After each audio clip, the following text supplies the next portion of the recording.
பொறியியல் பாடப்பிரிவுக்கான பொதுப்பிரிவு கலந்தாய்வு தொடங்கி இருக்கிறது.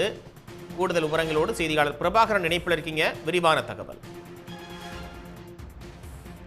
துறையின் கீழ் அண்ணா பல்கலைக்கழகத்தில் இணைப்பு பெற்ற கல்லூரிகளில் உள்ள அரசு ஒதுக்கீட்டு பிஇ மற்றும் பிடெக் இடங்களுக்கான பொதுப்பிரிவு கலந்தாய்வு இன்று காலை 10 மணிக்கு தொடங்கி இருக்கின்றது. இந்த ஆண்டு பொறியியல் கலந்தாய்வுக்கு சுமார் 3,02,000 மேற்பட்ட மாணவர்கள் விண்ணப்ப பதிவு செய்ததில் 2,41,641 மாணவர்கள் இது இறுதியாக தகுதி பெற்றனர். அதன்படி இவர்களுக்கான கலந்தாய்வு கடந்த 14ஆம் தேதி தொடங்கியது. முதல் 2 நாட்கள் அரசு பள்ளிகளில் படித்த சிறப்பு பிரிவு மாணவர்களுக்கு கலந்தாய்வும், அதன் தொடர்ச்சியாக பொதுப்பிரிவில் இருக்கக்கூடிய சிறப்பு கலந்தாய்வு என்பது நடத்தப்பட்டது.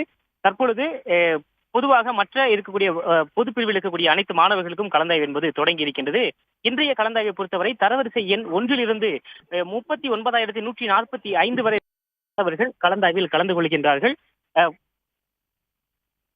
இந்த மாணவர்கள் இன்று முதல் 14ஆம் தேதி முதல் 16ஆம் தேதி வரை தங்களுக்கான விருப்ப கல்லூரிகளை தமிழ்நாடு பொறியியல் மாணவர் சேர்க்கையின் இணையதளமான tneaonline.org என்ற இணையதளத்தில் பதிவு செய்யலாம். அதற்கு தொடர்ச்சியாக 17ஆம் தேதி காலை 10 மணிக்கு மாணவர்கள் தேர்வு செய்திருக்கக்கூடிய விருப்ப பட்டியலின் அடிப்படையில் அவர்களுக்கான தற்காலிக இடம் என்பது ஒதுக்கீடு செய்யப்படும். அதன் தொடர்ச்சியாக 17ஆம் தேதி காலை 10 மணியிலிருந்து 18ஆம் தேதி மாலை 5 மணிக்குள் மாணவர்கள் இதனை இறுதி செய்ய வேண்டும். அதன்படி மாணவர்கள் இறுதி செய்ததன் அடிப்படையில் மாணவர்களுக்கான இறுதி ஒதுக்கீட்டு ஆணை ஜூலை 19ஆம் தேதி காலை 10 மணிக்கு வெளியிடப்படும். அன்றிலிருந்து 23ஆம் தேதிக்குள் மாணவர்கள் இந்த இறுதி ஒதுக்கீட்டு ஆணையை பெற்றுக்கொண்டு கல்லூரிகளில் நேரடியாக சென்று சேரலாம் என தெரிவிக்கப்பட்டிருக்கின்றது.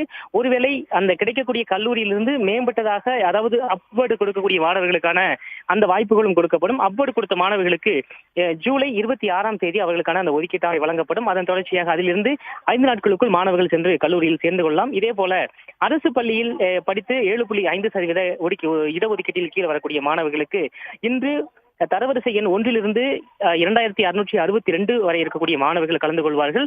அரசு பள்ளி மாணவர்களை பொறுத்தவரை அவர்களுக்கு 2 வாய்ப்புகள் இருக்கும்.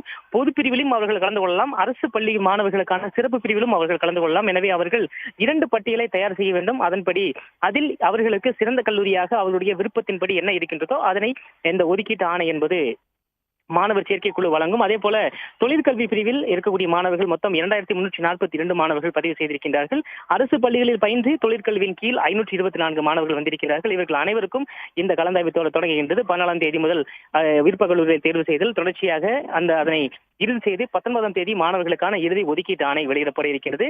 தற்பொழுது மாணவர்கள் இணையதளம் வாயிலாக பதிவு செய்து கொண்டிருக்கின்றார்கள். மாணவர்கள் விருப்ப கல்லூரியை பொறுமையாக 3 நாட்கள் வரை நேரம் இருக்கின்றது. பொறுமையாக கூடுதலாக தங்களால் முடிந்த வரை விருப்ப கல்லூரிகளை தேர்வு செய்ய மாணவர் சேர்க்கை குழு அறிவுறுத்தி இருக்கின்றது. உடனுக்குடன் செய்திகளை தெரிந்து கொள்ள சன் நியூஸ் பெல் ஐகானை கிளிக் பண்ணுங்க.